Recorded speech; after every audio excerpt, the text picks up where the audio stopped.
Bonjour! Aujourd'hui, je vais vous montrer comment collaborer dans OneDrive. Ça va vous permettre d'écrire sur le même document que vos collègues, par exemple, pour élaborer une planification collective ou n'importe quel autre travail collectif. Ça peut permettre aussi à vos élèves de travailler ensemble dans un travail collaboratif et même à vous de travailler dans le même document que vos élèves pour mettre des commentaires à mesure qu'ils travaillent. J'ai choisi, dans le fond, un document dans mon OneDrive. Je suis dans OneDrive en ligne. Là, j'avais déjà un document qui s'appelle Écriture Collabo pour faire un démo. Mais ça aurait pu être même un nouveau document. N'oubliez pas d'aller écrire le nom de votre document en cliquant sur les petits chevrons ici. Et là, on peut changer, mettons je fais Écriture collaborative, Enter, le nom automatiquement change. Ensuite, quand je veux partager mon document, je clique sur Partager. Et là, j'ai deux options. La première, c'est que je peux choisir des personnes à qui je vais le partager. Je peux soit écrire le nom de quelqu'un qui est dans notre entreprise, soit un élève ou un nom, ou un collègue. Si c'est un élève, on va écrire son numéro de fiche. Si c'est un employé, ben juste en cliquant dessus, je peux commencer. Dès que je commence à écrire, il me propose des noms. Fait que, par exemple, je pourrais choisir ma collègue, Marie-Josée. J'aurais pu très bien aussi écrire le nom d'un groupe, tel qui est écrit là, dans votre groupe Teams. Ça va envoyer là, directement là, les groupes là, qui sont formés au départ. Là, ça va envoyer directement un courriel à tous vos élèves. Puis sinon, on peut l'envoyer par email.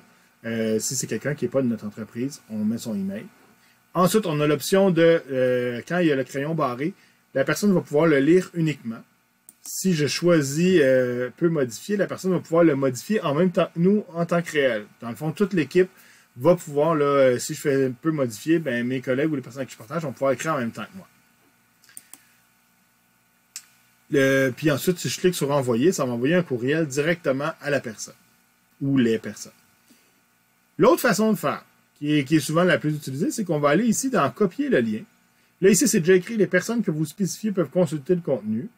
Là, si je veux modifier ça, je clique sur cette phrase-là. Et là, je peux changer les paramètres. Je peux avoir toutes les personnes qui ont le lien vont pouvoir consulter ou modifier le contenu, les personnes au sein du centre de service, les personnes ayant déjà accès parce qu'ils font partie d'un dossier partagé, ou les personnes spécifiques. Si je clique sur Autoriser la modification, les gens vont pouvoir le modifier. Par exemple, si moi je veux que tout le monde de la commission scolaire, du centre de service puisse le modifier, je vais cliquer les personnes au sein du centre de service et je vais autoriser la modification. Ainsi, là, quand je vais faire appliquer, je vais avoir un lien ici. Je peux juste le copier. Et là, ce lien-là, je peux l'envoyer ensuite par courriel à mes collègues ou peu importe, à mes élèves, par Teams, peu importe votre moyen de communication habituel. Vous allez pouvoir l'envoyer directement dedans. Ce que ça fait, ensuite, c'est que là, vous voyez, il y a un EB qui vient d'être ajouté. Dans le fond, c'est que j'ai ouvert avec mon compte prof, fait qu'on est comme deux personnes à travailler. Moi, présentement, là, à mon adresse CP, je pourrais travailler ici, changer des mots. Pendant ce temps-là, mon collègue pourrait travailler ici et changer des mots ailleurs dans le texte. Donc, on peut travailler vraiment en même temps. Ça, c'est l'avantage.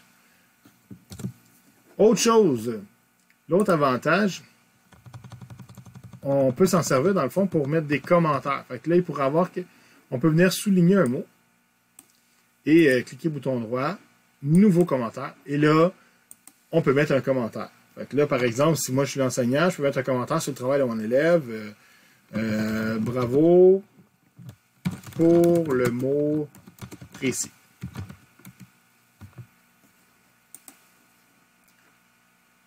Voilà. Fait que là, moi, je m'en servais, là, dans le fond, je disais aux élèves, des fois, ils faisaient des révisions de texte d'un autre élève. Et là, je leur disais, allez mettre des commentaires. Puis ensuite, ils pouvaient s'améliorer. Là, les commentaires, on peut même répondre.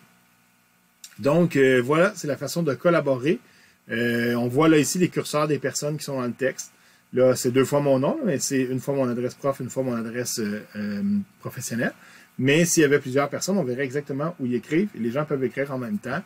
Ça permet de faire du travail collaboratif. Merci beaucoup.